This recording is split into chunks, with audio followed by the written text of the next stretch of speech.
Okay, in this video, I'm going over Brandon Moreno versus Steve Erceg fight night. It is a decent card in Mexico City that is probably gonna have some finishes on it. At least one that I can think of for Joe Pyfer, but we'll get to that. So we'll start with Ronaldo Rodriguez versus Kevin Borjas. We're only doing the main card, but we're predicting it.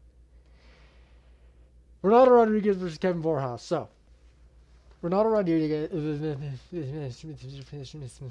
Ronaldo Rodriguez has a lot of momentum at this point in his career. He has a ton of Instagram followers. He's doing good. He's just coming off of a win against Ode Osborne, which isn't a super good win, but it's a pretty decent win on the Sphere. He was main carding the Sphere in his second UFC fight, which is pretty a lot of pressure, so I don't understand him not getting a finish. But other than that fight, he does get a lot of finishes. He's well rounded. He's all the way good. Kevin Borjas is also pretty well rounded. He's going to be tricky, but I don't like his momentum. I don't like his inactivity. He's lost his last few fights to people that aren't amazing, I would say. And he has been out for 9.5 months. So I'm not going to trust him to come into this fight with Ronaldo Rodriguez, who has momentum, who has been active, who is well rounded and good, to beat him.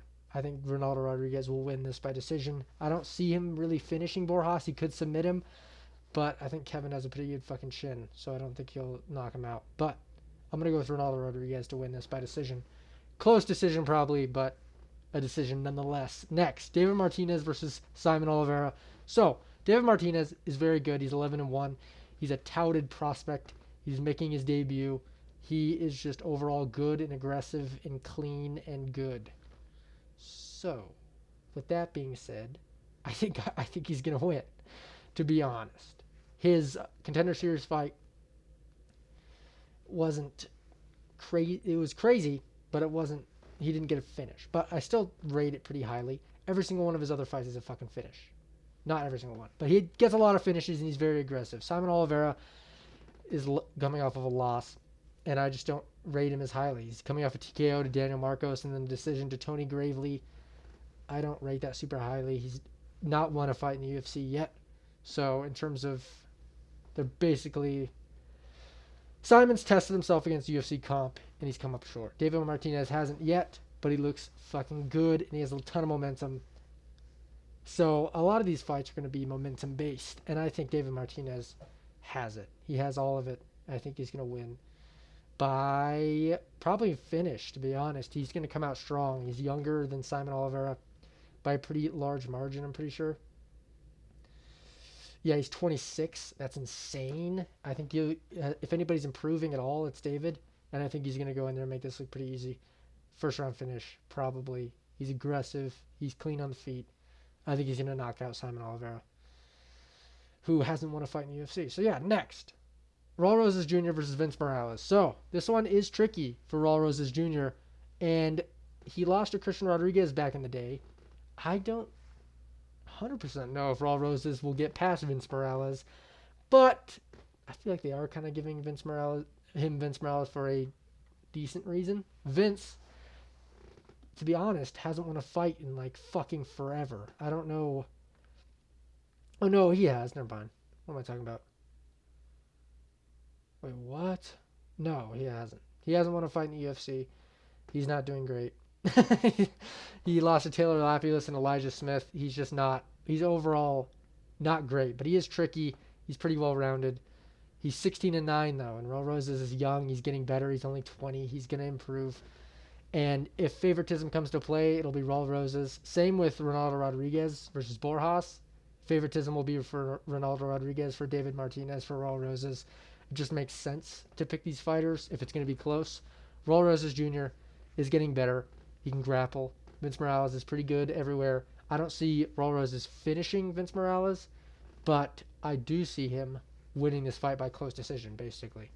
A very, very, very close decision, kind of like he did in the Sphere. Raul Rosas hasn't impressed me as much as I would have liked from a guy that I'm going to confidently pick going forward, but against Vince Morales, who doesn't win fights, really, in the UFC, at least, against good comp, I'm going to trust him to win. He's still, besides Christian Rodriguez, he still has a ton of good he just has good moments. He subbed Ricky Turcios, he TKO'd Terrence Mitchell. What? Am I looking at the right fucking guy? Yeah. Okay, yeah. He TKO'd Terrence Mitchell, and he decisioned a pretty decent fighter, and I don't know how to fucking say that, or a killing who has power and who gave him a pretty tough fight at the Sphere.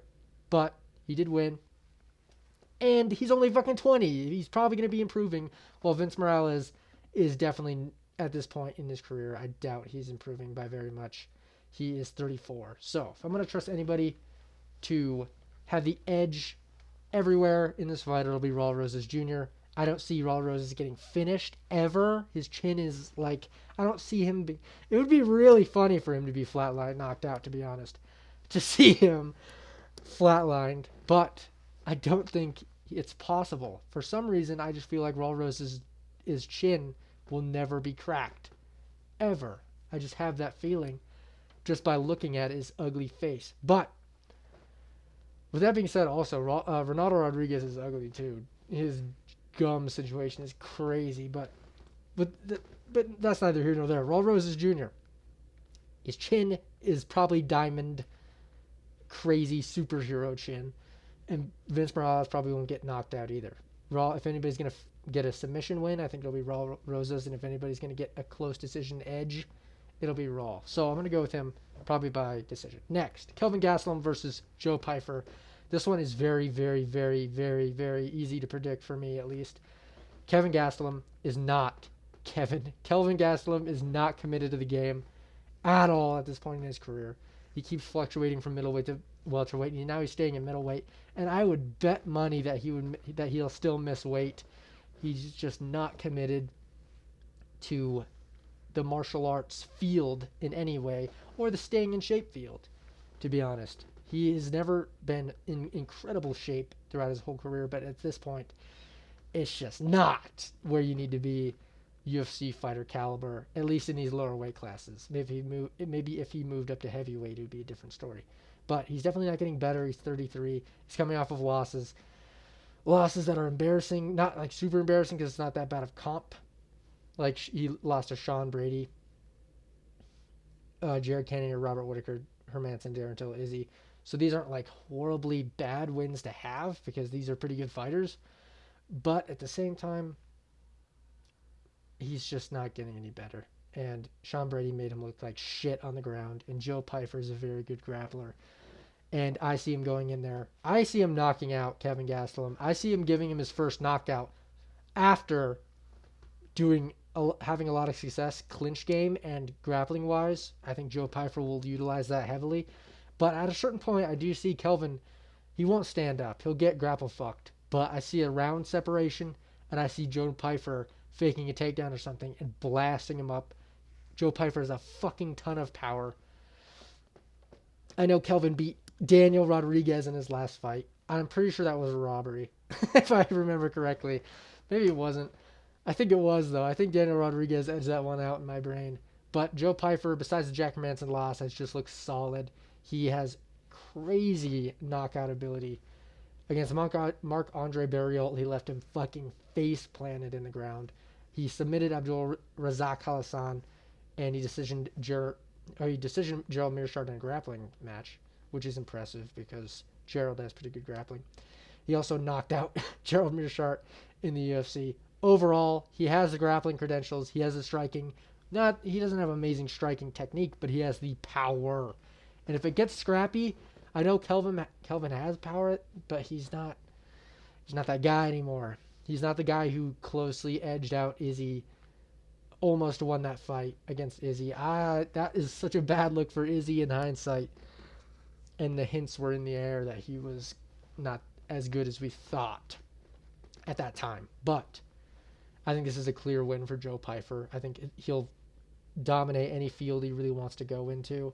And I do predict the first knockout of Kelvin's career. First getting knocked out of Kelvin's career by Joe Pyfer in this matchup. Freak flash knockout like he usually does. Maybe an early TKO actually is what I'm thinking. Because they'll probably stop it early. He'll probably get stumbled, fall all over the place. He might get flashed because people with good chins usually get fucking crumbled when they do finally crack.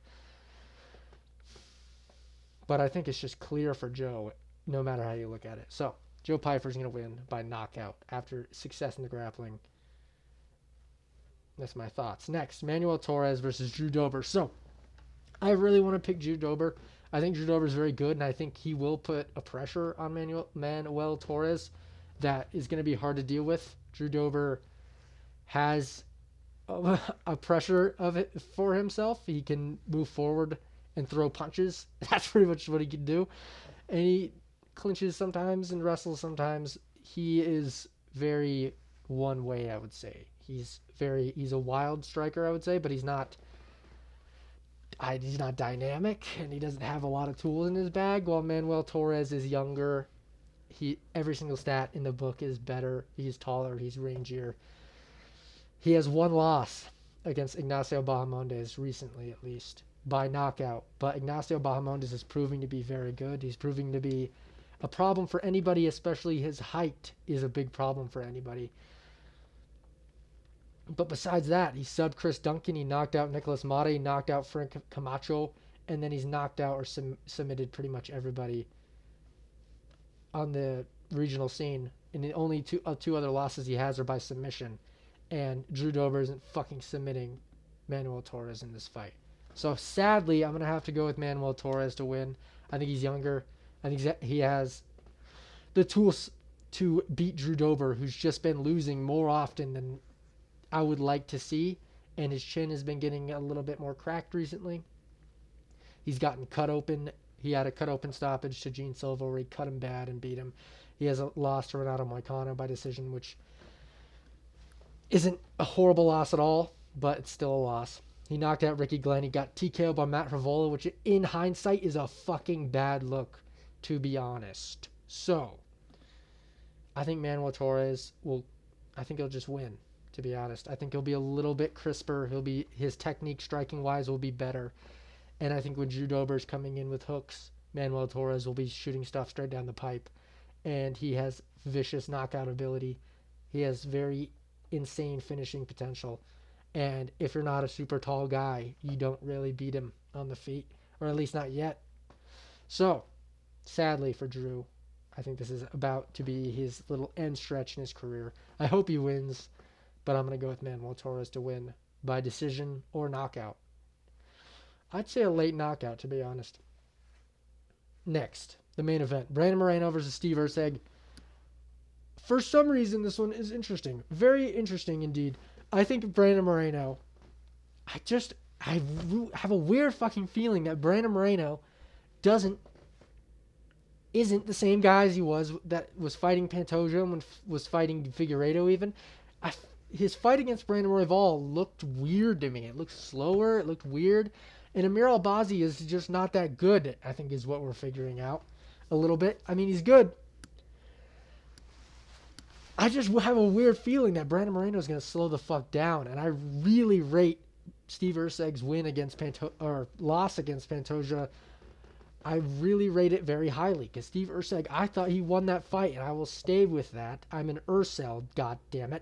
And Steve Erceg won that fight clearly to me. Not clearly. It was very, very, very close. But I thought Steve Erceg won that fight with Pantoja on damage. And Pantoja, I know I'm MMA mathing, but Pantoja beat Brandon Moreno twice. He is crisper on the feet, but I don't see that as an advantage. I think unorthodox striking and gritty wrestling is the kryptonite to Steve Erceg unless you just chin him.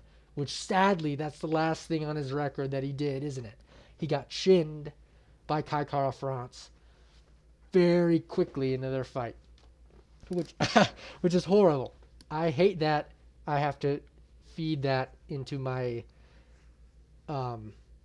decision-making process as I go into predicting this fight, because to me, it just doesn't feel right. I feel like he just got caught. I'm not gonna lie. I feel like he definitely got chinned bad. But I feel like he just got caught. I feel like his chin probably is never going to be the kryptonite chin of these Mexicans that are crazy and always have good chins. So he is chinnable. But is Brandon Moreno going to chin him? I don't really think so. I know Brandon Moreno looked really good against Kai Kara France when they fought. I think Steve Erceg got caught, and I think on the feet he is crisp as fuck. And I think if they trade on the feet, I think Erceg could find shots well. The sad part about this is that Brandon Moreno has a pretty much invincible chin, but I'm just looking at it's. It's hard for me to justify this as well as I want, but I really have a feeling Steve Erceg will revert to what he did against Pantoja, and he'll be able to scramble out of the takedowns. He's very good at that, so he'll be stuffing takedowns. And at this point, I don't think Brandon Moreno's as good as Pantoja. So I think Steve Erceg's going to stuff them all or be very good in the grappling department in general. I think Moreno on the feet has been looking slower. He got pieced up by Brandon Royval. I know Brandon Royval is very, very, very fucking good, but Steve Erceg is also slick on the feet. I know he hasn't beaten the best people, but he does look slick. He does know how to put combos together. And I just trust Steve Erceg in this matchup for some reason. Call me crazy, but I'm going to go with Steve Erceg by decision based on damage. Very similar to the Pantoja fight, but I think this will go Steve Erceg's way instead. I think it'll be a little bit less close. And Brandon Moreno will... I just have a weird feeling Brandon Moreno is going to start downsliding from here. So we'll see. I'm going to go Steve Erceg by decision. Crisp striking, stuffing the takedowns. 5 rounds. Brandon Moreno has been used to these 5-round experiences, but Steve Erceg did not slow very much against Pantoja. It's at altitude, and it's short notice, which I don't like a lot, but I'm trusting that Steve Erceg stays busy out of camp and has been hungry for this for a little bit. I'm going with my gut. My gut tells me Steve Erceg. I could definitely be very wrong. It's a very hard matchup to predict. But I'm going to go with Steve Erceg by decision. If he cracks Moreno's chin, that'd be crazy, but I doubt it. So I'll go with Steve Erceg, which is, the more I think about it, it's not, it's definitely a flawed pick, but I'm going to go with him anyway. I trust him. I have a feeling, and I trust him. So yeah, that's about it. Those are my predictions. I will see you soon next time. Goodbye.